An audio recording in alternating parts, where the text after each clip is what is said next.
I love when stuff surprises me.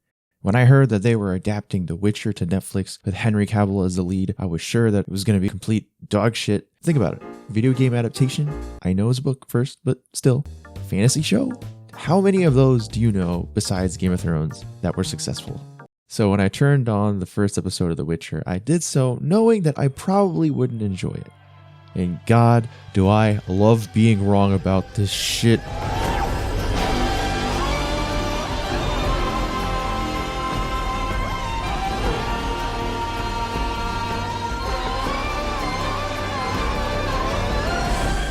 This show is such a blast, man. It's just like Game of Thrones on crack. I don't know if this is intentional or not, but this show clearly is not written like a prestige television show like Watchmen. Half the dialogue just consists of the word destiny. I'm grateful destiny brought you to me. Destiny has many faces, Witcher. Destiny. Destiny intervenes. But just because the dialogue isn't that great doesn't mean the show isn't. Seeing Geralt of Rivia on screen and slicing people up is dope. Seeing him have to take shots of poison potions to get power-ups is cool. The world is really fascinating, and it really immerses you. It feels like the games do, a pulpy mix of serious world-building adventure with a sense of grounded humor. Every time it gets a little too grimdark for its own good, there's some levity injected in, almost to say, hey, we get it, no one would actually be this grim all the time. And then what happened? He died? Yeah, he's fine. Look, I was there. I saw it with my own... See?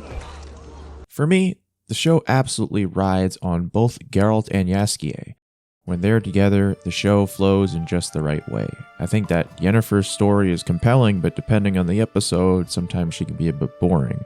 The problem with her is that she has to carry the whole emotional burden of the show. But for the most part, the show intercuts with just the right amount of Geralt to keep you from turning it off. See, the early episodes are somewhat monster of the week, meaning it's like, oh no, the monster, that's bad, and then Geralt appears and he's like, hey, okay, I kill monster, you pay me. And then people are like, okay, but also like, hey, you're a witcher and a mutant, and I hate you, and then they throw rocks at him. And then Geralt's like, oh yeah, well, I'm a tough guy, and I don't show my pain or humanity. Then the monster appears and Geralt shows his humanity somehow, and then he beats it and gets paid. And the best episodes have Jaskier just pop up as his traveling companion to insert funny bits and funny songs. There's a lot of world building going on in the show, and paying attention really rewards you. You kind of get a sense of who listens to who, or who relies on who, and it's cool. It's not as complex as Game of Thrones, as I think there are way less players to have to get to know. The Witcher does a lot of really interesting things with its short season, and it's super exciting. It really drew me into the whole Witcher lore, and because of that, I'm reinstalling Witcher 3, and I'm going to try and finish it this time. Also, the rest of this video is going to have unchecked spoilers, so if you want to continue, I strongly advise coming back to this once you finish the show. Alright, so the biggest thing that got me super interested later on in this show is the nonlinear storytelling. When you compare this with, I know I have said it like 80 times, but when you compare this with Game of Thrones, you might subconsciously be thinking that these cutaways and different storylines are going on at the same time, just at a different place. But what The Witcher hides from you, until a little bit in, is that these three stories, Yennefer's, Ciri's, and Geralt's, are happening at different times, and each story is progressing at a different pace. And that is so dope. When you realize that, you start to process in your head all the information you've been given. And it makes viewing the show way more of an active experience. And you start to pay a lot more attention to the names and places people are talking about. Like when the show reveals that the reason why all this Nilfgaard shit is happening is because Yennefer refused to go to her assigned post. Or when the whole Ciri thing happened because Geralt ended up at a bar with Jaskier. And when the storylines all start to weave together, it feels magical and intense. Until you realize that all Geralt does at the end is sit in a cart. I think one of my main issues is just the pacing or structure of the show. It seems like it ended on an episode right before the climax of the season. During the finale, Geralt is at a commission, Yen is off fighting a siege, and Ciri is just hiding. It's a big Yennefer episode. But then by the end, she disappears, and Ciri and Geralt finally meet. And then that's it. That's the end of Season 1. What were we supposed to take away from this season? The plot doesn't reach a true climax for 2/3 of the main characters. The only character arc I enjoyed was Yennefer's. Reconciling all her conflict about sorcerer stuff was really interesting, if not executed the best. The problem with the breakneck time skipping the show always does is that you have to do a lot of settling in. It seemed like every time Yen reappeared, a decade passed, and she was a different type of person. Her movement from her school to her days at court to her days off the grid really didn't allow me to emotionally connect to her. So when she reunites and works with Tisea again, it doesn't have much of a weight because the show doesn't really make you feel how long it's been for Yennefer. But at least she had a complete story. Ciri just runs around.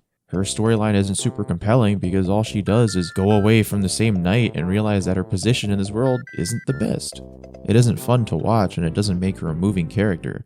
Her whole grapple with destiny makes sense, but it doesn't really make it interesting.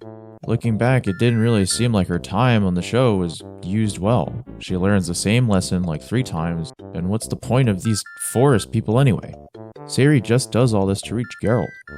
And speaking of Geralt, you get to learn that he cares about people and the value of life, and his relationship with Jaskier is him sort of opening up, and it's sad that by the end of the season, he reverts and pushes Jaskier away.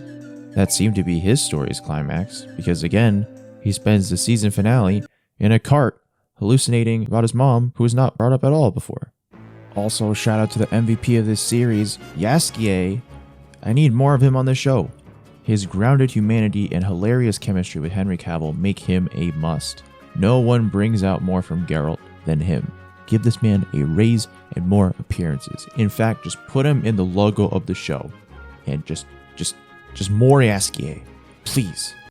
Season 1 seems more like half a season rather than a complete one. It seems as if they're actively rationing source material so the show can last longer.